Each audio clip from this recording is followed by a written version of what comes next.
Good morning, everyone. What had we done in the previous class? Sir, examples. We were about to start an illustration. Yes, we had learned about securities premium reserve, and then we had discussed the journal entry for issue of shares in lump sum. And now we have to discuss entries for issue of shares in installments, right? Yes, sir. Yes, sir. And for that purpose, I had asked you, I had given you a question, an example, which you had written, and we will use that example to understand the entries in case shares are issued in installments.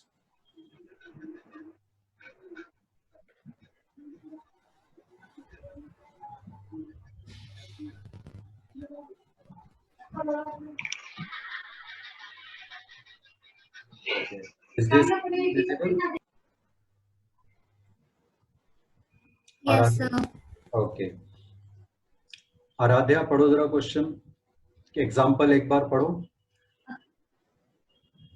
Okay, sir. A company issued 10,000 shares at the price of rupees 10, rupees 12, 10 face value plus 2 premium, payable as rupees 1 on application, rupees 6, 4 plus 2 on allotment, rupees 3 on first call, and rupees 2 on second call. Applications were received for 25,000 shares. Applications for 5,000. कितनी access applications आ गई? 10,000 shares issue किए थे, लेकिन application आ गई 25,000. So how many excess? 15,000. 15,000. उसमें से 5,000 shares की एप्लीकेशन रिजेक्ट कर दी, और आगे क्या किया पढ़ो. And their amount refunded. Remaining applicants allotted 50% of shares applied. Remaining बचे कितने? 25,000 में से 5,000 की तो एप्लीकेशन रिजेक्ट कर दी. 20,000 को 50%, मतलब हर एक को जितने जितने शेयर उसने अप्लाई किए थे उसके हाफ अलॉट कर दिए, तो 10,000 शेयर्स अलॉट हो गए जितने इशू किए थे हमने. क्लियर है यहाँ तक? Yes. Yes, sir. Yes, sir. लिखिए, आगे पढ़ो. X did not pay allotment and calls money on his 500 shares. Yes. Why?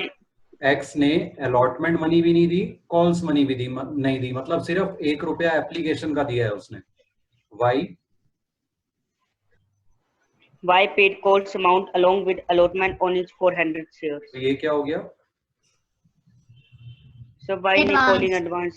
Yes, calls in advance. उसने अलॉटमेंट पे ही फर्स्ट कॉल और सेकंड कॉल के पैसे भी दे दिए. और जेड के केस में क्या है Aaradhya?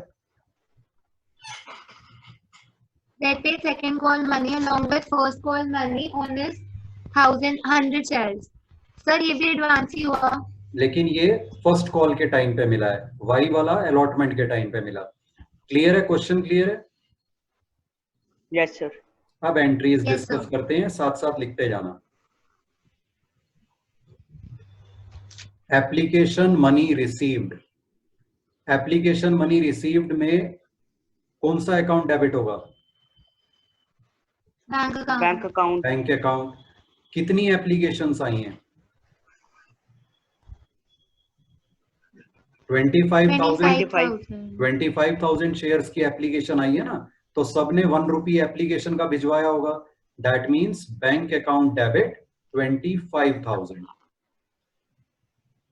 To share application account. ये हो गई हमारी एंट्री एप्लीकेशन मनी रिसीव्ड की.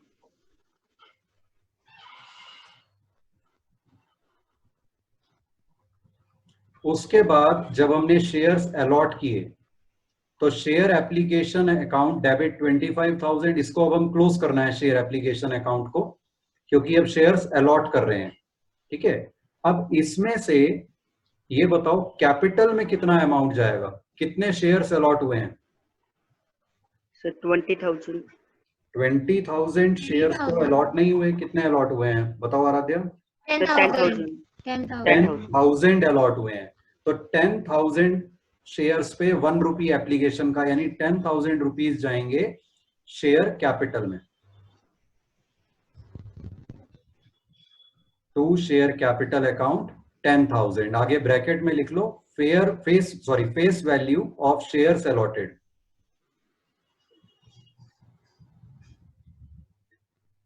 ये मैंने कल आपको लिखवाया था कि share capital is always credited और डेबिटेड विद फेस वैल्यू। उसके बाद अब बचे कितने, 15,000 रुपए, जिसमें से 5,000 शेयर्स तो रिजेक्ट हो गए हैं, तो उनकी एप्लीकेशन मनी का क्या करना है? सो वापस दे देंगे टू बैंक वापस दे देंगे। Bank account. वेरी गुड, तो वो हो जाएगा टू बैंक अकाउंट 5,000, है ना। और यस जो 20,000 शेयर होल्डर्स हैं उन्हें हमने 10,000 शेयर्स अलॉट किए हैं। तो अब सोचो जरा, ये जो 20,000 शेयर्स की एप्लीकेशन वाले शेयर होल्डर हैं, अब इनके बारे में सोचते हैं। इन्होंने 1-1 रुपया पर एप्लीकेशन यानी 20,000 रुपीज एप्लीकेशन मनी भिजवाई हुई है। क्लियर? Yes sir. लेकिन इन्हें शेयर्स अलॉट हुए हैं 10,000, तो 10,000 रुपीज तो शेयर कैपिटल में एडजस्ट हो गए। 10,000 रुपीज इनके हमारे पास एक्स्ट्रा आए हुए हैं, उसका क्या करें? सो वो भी वापस दे देंगे। यस, एक ऑप्शन तो ये हो सकती है कि वो भी हम वापस कर दें, लेकिन जैसे ही हम शेयर्स अलॉट करेंगे अलॉटमेंट मनी ड्यू हो जाती है। जिस दिन हम शेयर्स अलॉट करते हैं उसी दिन से अलॉटमेंट मनी ड्यू हो जाती है। ठीक है, अब अलॉटमेंट मनी कितनी है पर शेयर? Sir 4 rupees. 6 रुपीज, 4 + 2 ना, 6 रुपीज। तो 6 रुपीज के हिसाब से इनके 10,000 शेयर जो अलॉट हुए हुए हैं उस पे कितना अमाउंट और मंगवाना है हमने? 60,000। 60,000, very good. Now tell me, does this make sense कि अभी हम इन्हें कहें कि भाई 10,000 रुपीज अपने वापस ले जाओ और फिर वापस कर दें हम उन्हें, और फिर इमीडिएटली हम कहें कि लाओ अब 60,000 रुपीज दे दो? No sir. नहीं, तो क्या करना चाहिए फिर? सर ये 10,000 को शेयर अलॉटमेंट में ट्रांसफर कर देंगे। वेरी गुड, ये 10,000 रुपीज हमें अलॉटमेंट में एडजस्ट कर लेने चाहिए, है ना। सर समझ नहीं आ रहा। ये सर सिक्योरिटीज प्रीमियम चला जाएगा। प्रीमियम अभी नहीं, अभी तो इसकी बात हो रही है। आराध्या, सर मेरे को तो समझ ही नहीं आया। हाँ नहीं आया ना, इसीलिए आपसे बात कर रहा हूँ। आप ये बताओ, ये जो 20,000 एप्लीकेशन थी इन्हें हमने कितने शेयर अलॉट किए? 10,000। 10,000, तो 10,000 रुपीज तो उनके शेयर कैपिटल में ट्रांसफर हो गए, बचे कितने? 10,000। उस 10,000 का आपके अकॉर्डिंगली क्या करना चाहिए? पता नहीं। देखो, 2 तरीके हो सकते हैं, या तो उन पैसों को रिफंड कर दो क्योंकि एक्सेस है ना, लेकिन रिफंड करते ही जैसे हमने शेयर अलॉट किए हैं जिस दिन, उसी दिन अलॉटमेंट मनी ड्यू हो गई। अलॉटमेंट मनी है 6 रुपीज पर शेयर, तो 10,000 शेयर इन्हें जो अलॉट हुए हैं उस पर इन्होंने अलॉटमेंट मनी हमने इनसे कितनी मंगवानी है? 60,000। 60,000, वेरी गुड। तो हम 10,000 रुपीज इन्हें रिटर्न करें और फिर कहें कि लाओ 60,000 दे दो। Does that make sense? No. तो क्या ऑल्टरनेट हो सकता है उसका? नहीं पता। हम 10,000 रुपये, हाँ बोलो, शाबाश। वहीं पे एडजस्ट करते हैं। यस, इनके 10,000 रुपए एक्स्ट्रा जो हैं हम अलॉटमेंट में एडजस्ट कर लेते हैं। बाद में मतलब अभी 10,000 एडजस्ट कर लेते हैं और 50,000 इनसे और मंगवा लेते हैं, है ना। सर शेयर अलॉटमेंट की जगह हम ये नहीं लिख सकते थे कि money received against shares allotment? पहले ये बताओ, कौन बात समझ में आई या नहीं? हाँ बात समझ में आ गई। अब अगला डाउट बोलो क्या कह रही हो? हम शेयर अलॉटमेंट अकाउंट की जगह वो नहीं क्रेडिट कर सकते कि शेयर्स इशूड अलॉटमेंट पेंडिंग ऐसे करके एक अकाउंट तो था। नहीं कर सकते। शेयर अलॉटमेंट में एडजस्ट कर रहे हैं तो टू शेयर अलॉटमेंट ही लिखना है। वो आप लिखोगे तो फिर आपको एक और एक्स्ट्रा एंट्री करनी पड़ेगी अलॉटमेंट के टाइम पे उस अकाउंट से, फिर इसको अमाउंट को अल्टीमेटली आप अलॉटमेंट में ही एडजस्ट करोगे। ठीक है। और ओके सर। अलॉटमेंट जैसे ही शेयर्स अलॉट हुए हैं सेम डेट पे अलॉटमेंट मनी ड्यू हो जाने वाली है, इसलिए कोई गैप भी नहीं है, तो सीधे हम शेयर अलॉटमेंट अकाउंट में एडजस्ट कर देंगे। तो यहां पर स्टार डाल के लिखेंगे to share allotment account. Star क्यों? कि अगर अलॉटमेंट में कुछ पैसे एडजस्ट होने हैं तो ही ये आएगा, नहीं तो एंट्री में ये नहीं आएगा। और ब्रैकेट में लिखो excess amount adjusted in allotment.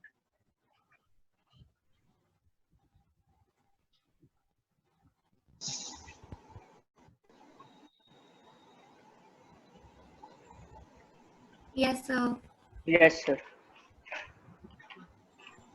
और 5,000 रुपए हमने रिफंड कर दिए, तो टू बैंक अकाउंट 5,000 ब्रैकेट में रिफंड।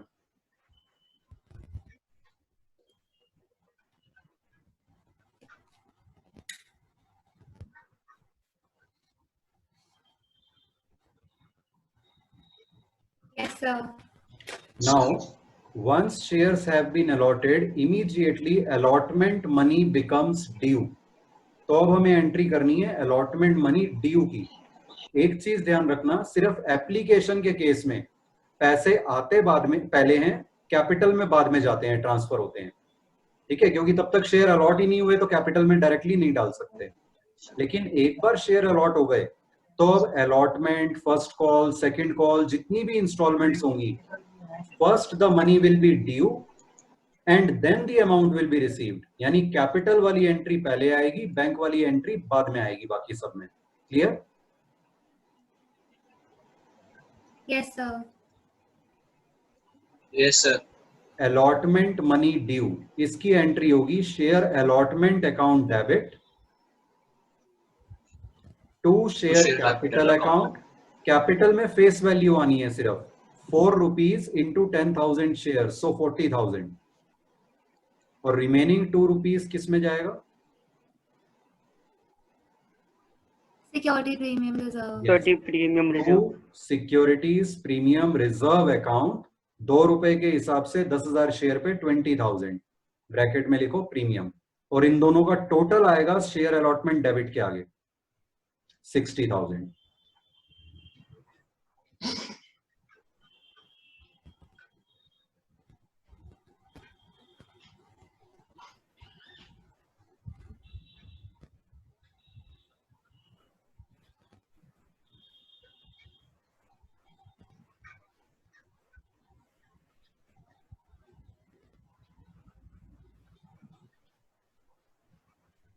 Yes, sir. इसके बाद क्या होगा? अलॉटमेंट मनी ड्यू होने के बाद Receive हो जाएगी। रिसीव हो जाएगी, है ना?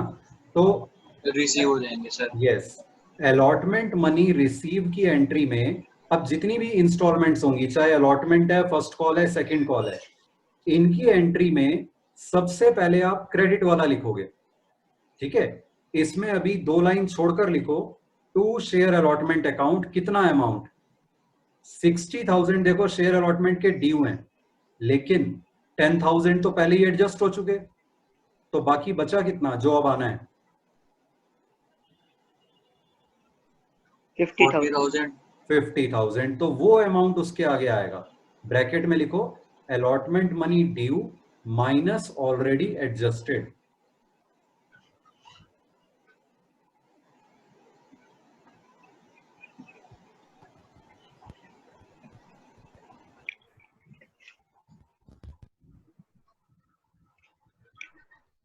Yes, sir. ठीक है, अगर एग्जैक्ट 50,000 ही हमें मिल गए अलॉटमेंट पे, कोई एरियर्स या कोई एडवांस ना हो, तो बस बैंक अकाउंट डेबिट हो जाएगा 50,000। लेकिन इस केस में हमें पता है एरियर्स भी हैं, एडवांस भी है। ठीक है, तो पहले हम उनकी एंट्री करेंगे, पहले एडवांस वाले की कर लेते हैं।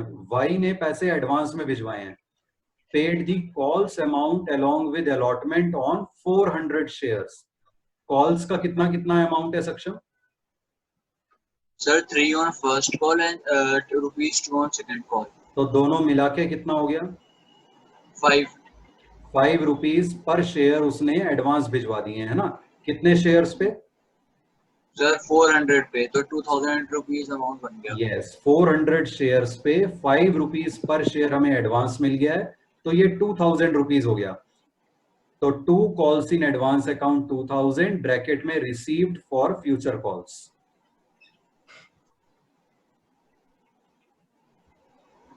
ये जो ब्रैकेट में लिख रहे हैं ये अभी सिर्फ एग्जांपल, क्योंकि साथ एग्जांपल के थ्रू हम एंट्रीज समझ रहे हैं इसलिए लिख रहे हैं. जब आप क्वेश्चंस करोगे तो ये चीजें ब्रैकेट में नहीं लिखनी, फिर तो आपको ब्रैकेट में नीचे नरेशन लिखनी है एंट्री की.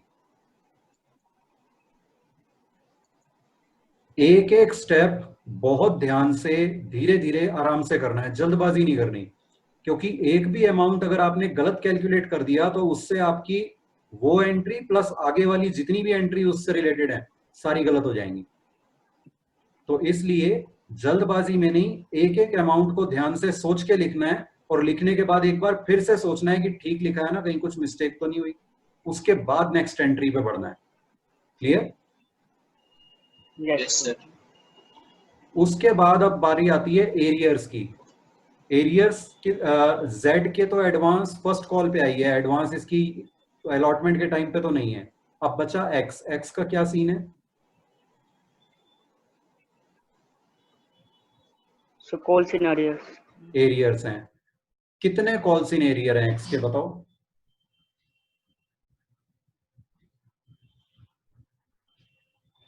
एक्स ने अलॉटमेंट मनी नहीं दी. कॉल्स पे तो जब आएंगे तब कॉल्स की बात देखेंगे उसकी, अभी तो अलॉटमेंट से कंसर्न है हम. एक्स ने अलॉटमेंट मनी नहीं दी. कितने शेयर पे? 500 शेयर पे. तो कितने एरियर्स हो गए?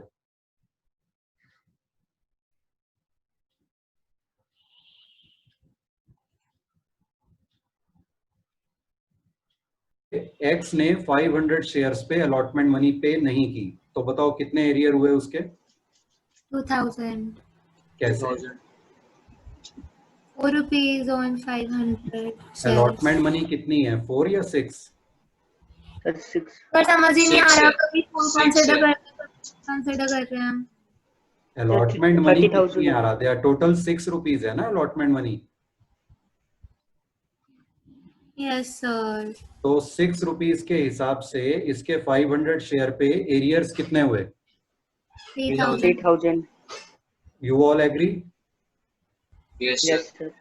सोचो जरा ध्यान से, 3000 नहीं है और कुछ आंसर है इसका.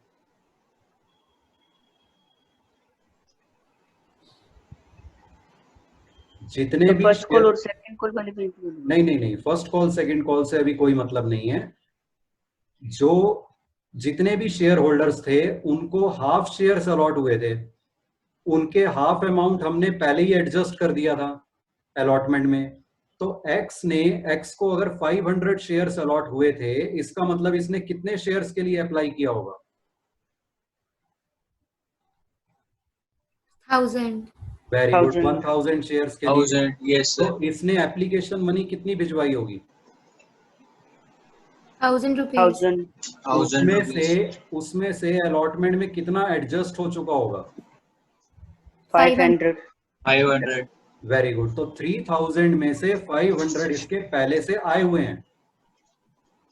तो 2500 अमाउंट हो जाएगा. एरियर्स कितने रह गए?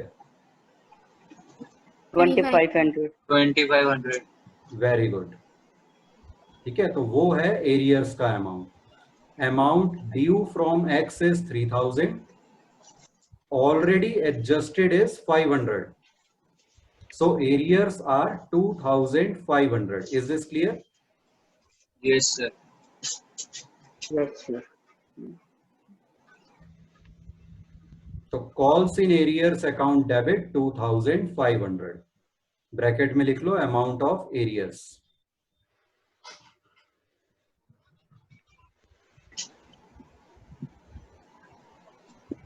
सर तो फिर y के भी एडजस्ट हो गए होंगे. Y के कैसे एडजस्ट हो गए होंगे? Y ने तो एडवांस दिया है, उसमें कोई एरियर थोड़ी है. एडजस्ट तो सबके हुए होंगे एक्स वाई और जेड के, लेकिन फर्क सिर्फ उससे पड़ता है जिसके एरियर्स हो। अलॉटमेंट पे अगर किसी के एरियर्स हो तो हमें ये कैलकुलेशन करनी पड़ती है कि ऑलरेडी कितना आया हुआ था। एडवांस के केस में हमें ये कैलकुलेशन करने की जरूरत नहीं होती।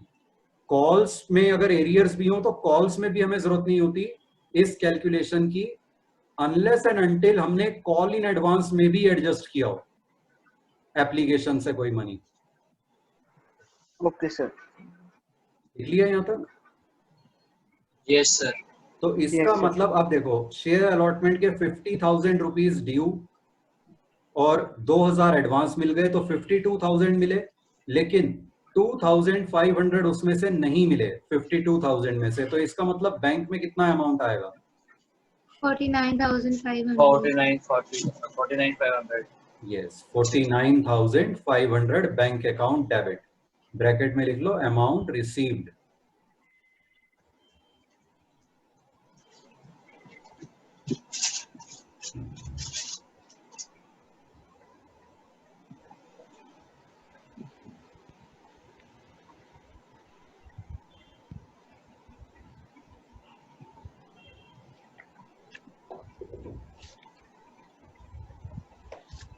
Yes, sir.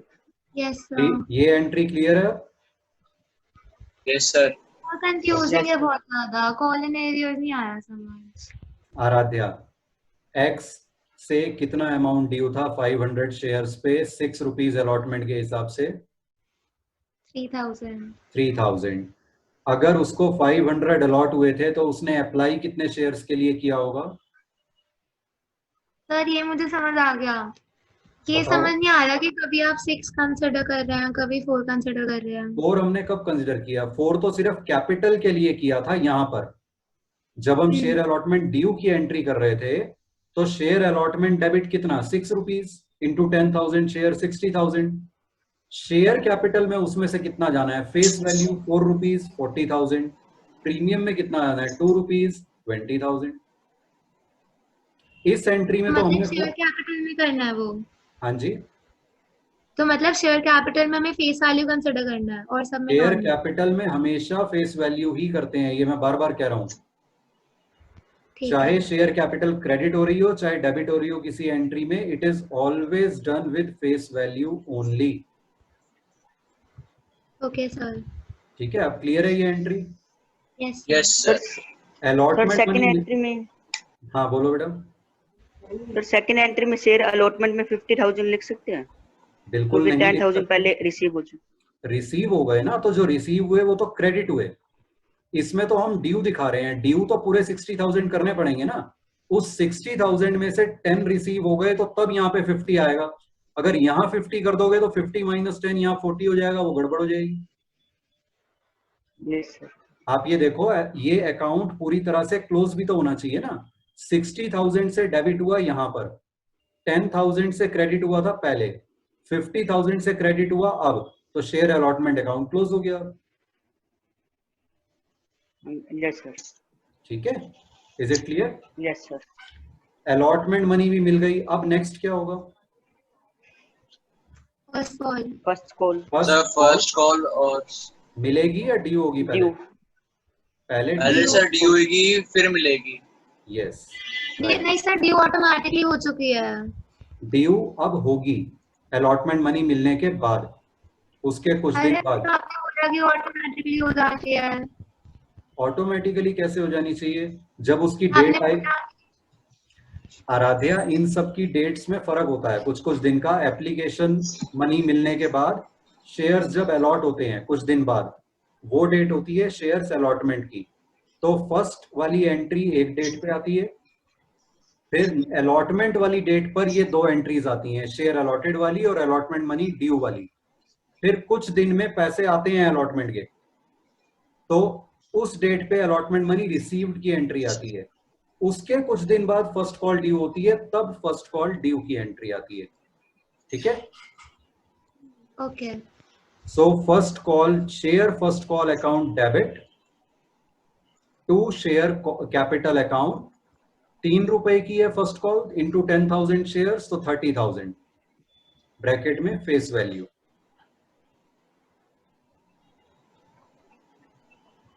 Yes, sir.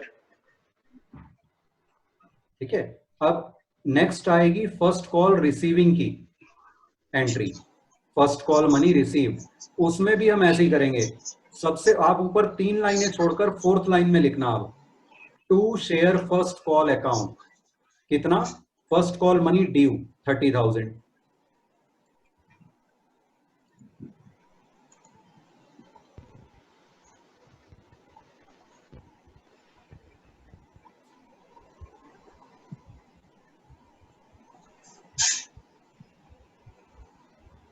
Yes, sir. अब calls in arrears account debit, arrears किसके हैं XYZ में से, X सिर्फ X के हैं, तो X के कितने शेयर्स पे, 500. 500 शेयर्स पे 3 रुपीज कितना हो गया,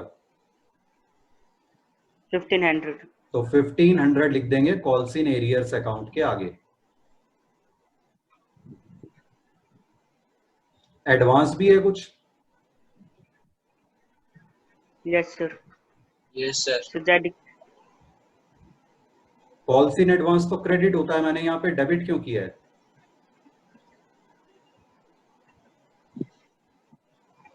वाई के डिटेल्स पे ध्यान से पढ़ो, Y paid calls amount along with allotment on his 400 shares. Y ने कॉल्स के पैसे भी अलॉटमेंट के टाइम पे भिजवा दिए थे, जो हमने किस में डाल दिए थे, कॉल्स इन एडवांस अकाउंट में। अब जब फर्स्ट कॉल का अमाउंट ड्यू हो गया है, तो वो amount calls in advance, allotment के टाइम पे जो हमें कॉल्स इन एडवांस मिली थी 2000, उसमें से फर्स्ट कॉल वाला अमाउंट अब हमें निकाल के शेयर फर्स्ट कॉल अकाउंट में डालना है। ठीक है, तो 400 शेयर वाई के 3 रुपीज फर्स्ट कॉल का अमाउंट, तो ये हो गया 1200, कॉल्स इन एडवांस में से निकाल के हमने फर्स्ट कॉल में ट्रांसफर कर दिया। ब्रैकेट में लिखो received earlier for this call.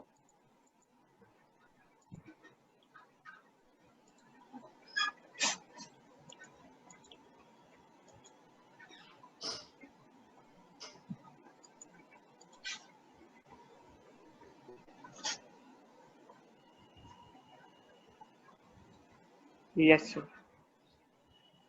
और अब जो इस फर्स्ट कॉल के टाइम पे एडवांस मिला है, सेकंड कॉल का किसका मिला है, जेड का। Z paid second call money on his 100 shares along with first call, तो सेकंड कॉल मनी है 2 रुपए, जेड के 100 शेयर्स पे यानी 200 रुपए हो गए 200, तो 2 calls in advance account 200, bracket में लिखो received now for later calls.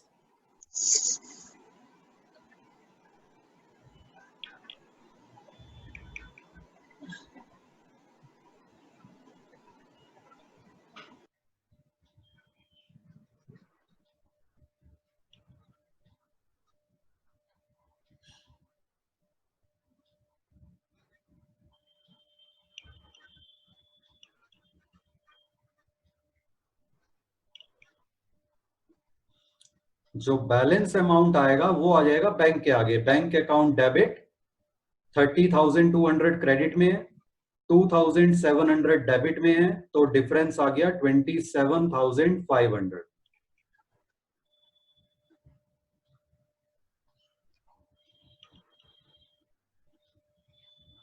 अब नेक्स्ट एंट्री किस चीज की आएगी,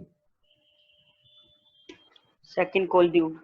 yes, what will be the entry Nikhil, Share second call account debit to share capital account. Yes, लेकिन सेकंड कॉल जो है वो लास्ट इंस्टॉलमेंट है ना, तो जो भी लास्ट इंस्टॉलमेंट होती है उसके आगे वर्ड्स जुड़ जाते हैं एंड फाइनल। ठीक है, तो हम लिखेंगे share second and final call account debit 20,000 to share capital account.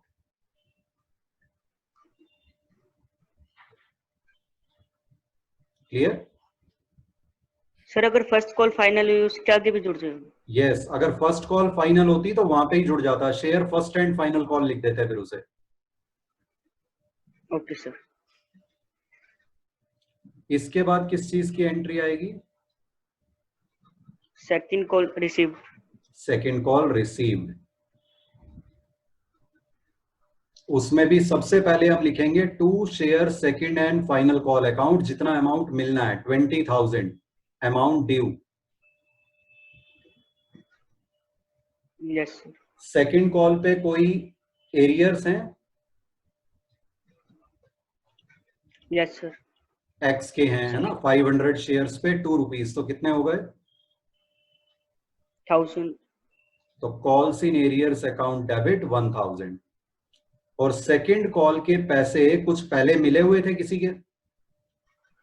Yes, sir. Y और Z दोनों. वाई और जेड दोनों के। वाई के 400 शेयर्स और जेड के 100 shares. 100 शेयर्स। तो 500 शेयर पे एडवांस भी आए हुए हैं 2 रुपए, तो कितना हो गया? 1,000.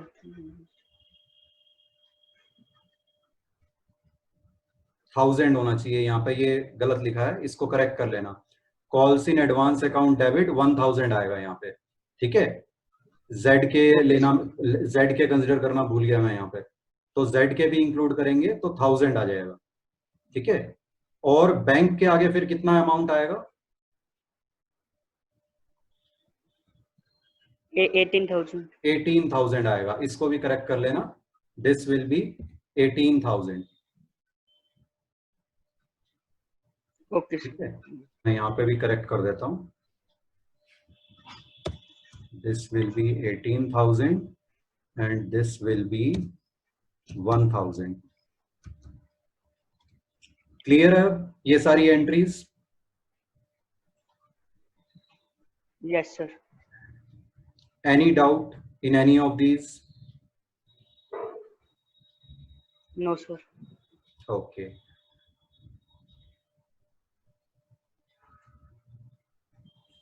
ओके, दो चीजें और नोट कर लो। एक तो मैंने आपको बता दिया, words and final call are added with the last installment. And second thing, if the company has preference shares also, तो फिर इक्विटी या प्रेफरेंस लिखना जरूरी है हर बार, शेयर कैपिटल से पहले, अलॉटमेंट से पहले, कॉल से पहले, कि इक्विटी शेयर कैपिटल या preference share capital, equity share allotment account या प्रेफरेंस शेयर अलॉटमेंट अकाउंट, इस तरह से। Clear? Yes, sir. Okay, so we stop here for today. Thank you. Thank you, sir.